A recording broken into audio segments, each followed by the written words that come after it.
Hola a todos, el día de hoy vamos a hablar acerca de la artritis séptica, una de las entidades ortopédicas e infecciosas más frecuentes.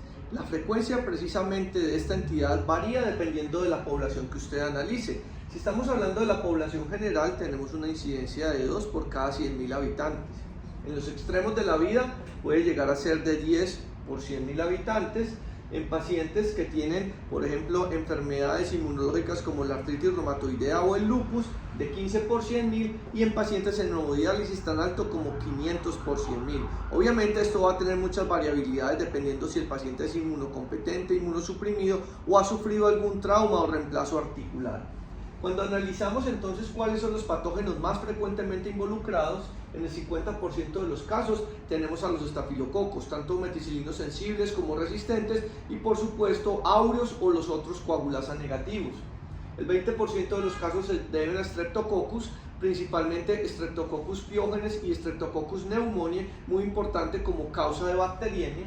Y el 15% en casos de bacilos gram negativos, muchos de ellos que tienen que ver con infecciones del tracto gastrointestinal, otros con traumas penetrantes o en accidentes donde hay exposición de tejidos profundos y en donde tenemos tres vías de infección de estas articulaciones. La primera es la hematógena, principalmente ocurre a través de la piel con pequeños traumas o incisiones.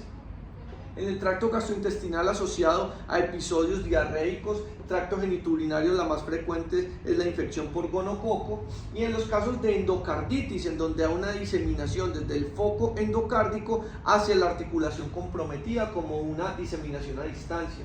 En los casos de infección por contigüidad, estamos hablando de los pacientes que tienen osteomielitis, ya sea crónicas o agudas, que secundariamente infectan la articulación más cercana, y en los casos de bursitis infecciosa. Y por supuesto, una de las más frecuentes en nuestro medio, debido a los múltiples accidentes de tránsito, son los traumas penetrantes, en donde hay fracturas abiertas y exposición de tejidos profundos. En el diagnóstico debemos tener en cuenta los factores de riesgo del paciente, si el paciente es inmunocompetente o si el paciente es inmunocomprometido, porque esto va a marcar diferencias a la hora de hacer el abordaje diagnóstico. Si el paciente tiene artritis reumatoidea, si tiene lupus, si está en diálisis, si tiene cirrosis, diabetes o alguna otra comorbilidad como importantes factores de riesgo. Definitivamente la clínica es el factor más importante de tener en cuenta. Los más involucrados son las articulaciones de la rodilla y secundariamente de la cadera. No siempre hay que hacer hemocultivos, pero cuando se sospecha que la vía de acceso es hematógena hay que incluir los hemocultivos.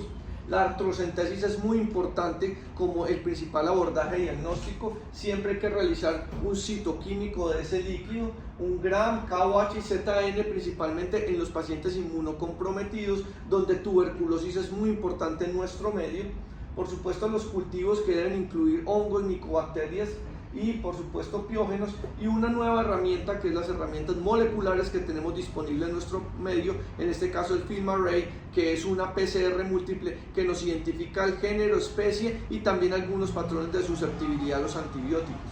Finalmente, el tratamiento parte desde lo quirúrgico, en donde el drenaje de la articulación nos ayuda en el manejo, y el antibiótico, que debe ser siempre dirigido según el cultivo y el antibiograma, el cual se prolonga por 3 a 4 semanas, e incluso en algunos casos se hace una primera semana intravenosa y posteriormente con el manejo oral del paciente según el antibiograma.